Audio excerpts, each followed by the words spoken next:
दोस्तों, जेएस की रोचक कहानियाँ में आपका स्वागत है। बहुत पुरानी बात है, एक राजा था। वह अपनी प्रजा से बहुत प्यार करता था। उसके जीवन में सारी खुशियाँ थी, बस एक ही दुख था कि उसे नींद नहीं आती थी। वह सुबह उठकर दरबार जाता, लोगों की समस्याएं सुनते, बड़े ही ध्यान से उन्हें सुनता, समझता और उनका समाधान बताता।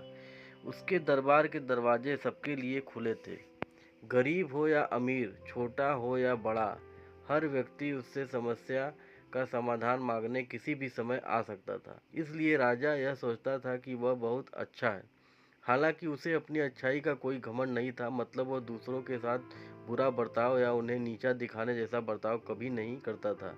लेकिन अक्सर वह खिंच जाया करता था, क्योंकि पूरी रात सो न पाने के कारण अक्सर उसकी बुद्धि ठीक से काम नहीं करती थी। वह परेशान रहा करता था। एक बार उसके राज्य के पास वाले जंगल में एक साधु रहने आए। उन दिनों यह परंपरा थी कि राजा अपने पास वाले जंगल में रहने आए साधुओं से आशीर्वाद लेने और उन्हें अपने यहाँ आने का न्योता देने जाया करते थे। साधु ने कहा कि वह जंगल में ही रहना चाहते हैं।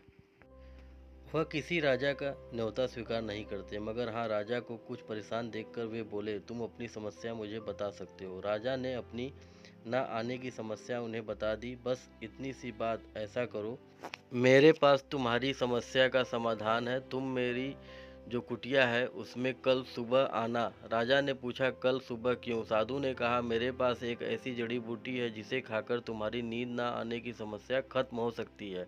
लेकिन एक समस्या है, वह जड़ी बूटी तभी असर करती है जब सुबह खाली पेट कोई इंसान खुद उस जड़ी बूटी को तोड़े और खरल में पीस ले और खाए। और जैसा कि तुम देख ही रहे हो, मैंने कुटिया बनाई है और इसमें आसपास काफ़ी बड़े घेरे में बाड़ बनवा करके एक गेट बनाया है। इसके अंदर रथ का प्रवेश वर्जित है। उसके अंदर रथ लेकर नहीं आ सकते। यह मेरा नियम है, मैंने नियम बनाया है। ऐसा करो कि तुम कल सुबह आना। दूसरे दिन सुबह साधु के कहने के अनुसार राजा उनकी कुटिया के गेट पर पहुंच गया। वहां रथ छोड़कर उसने शिष्यों से पूछा, जड़ी बूटी तक जाने का रास्ता कौन सा है? काफी लंबे रास्ते से चलकर राजा बूटी तक पहुंचा। बूटी तोड़ी और शिष्यों से खरल का पता पूछा। फिर घर ढूंढने के लिए भी उसे बहुत चलना पड़ा। फिर उसने वह बूटी पीसी और खाई। रात में उसे बिस्तर पर लेटते ही नींद आ गई। सुबह उसने सोचा उसे साधु को धन्यवाद कहना चाहिए। वह साधु का धन्यवाद करने पहुंच गया।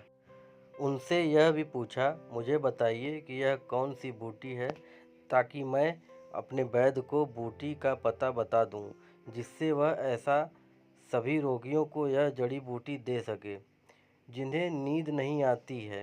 इस पर साधु हंसने लगे, कहने लगे, यह तो एक साधारण सा साग है, तुमने बहुत बार खाया होगा। यह कोई जड़ी बूटी नहीं है। तुम्हारी समस्या इसलिए थी क्योंकि तुम शारीरिक श्रम नहीं करते थे, व्यायाम नहीं करते थे और बिना व्यायाम के नींद नहीं आती है। मैंने इस जड़ी बूटी को खिलाने के बहाने तुमसे व्यायाम करवाया और इसलिए तुम्हें नींद आने लगी। राजा को बात समझ में आ गई।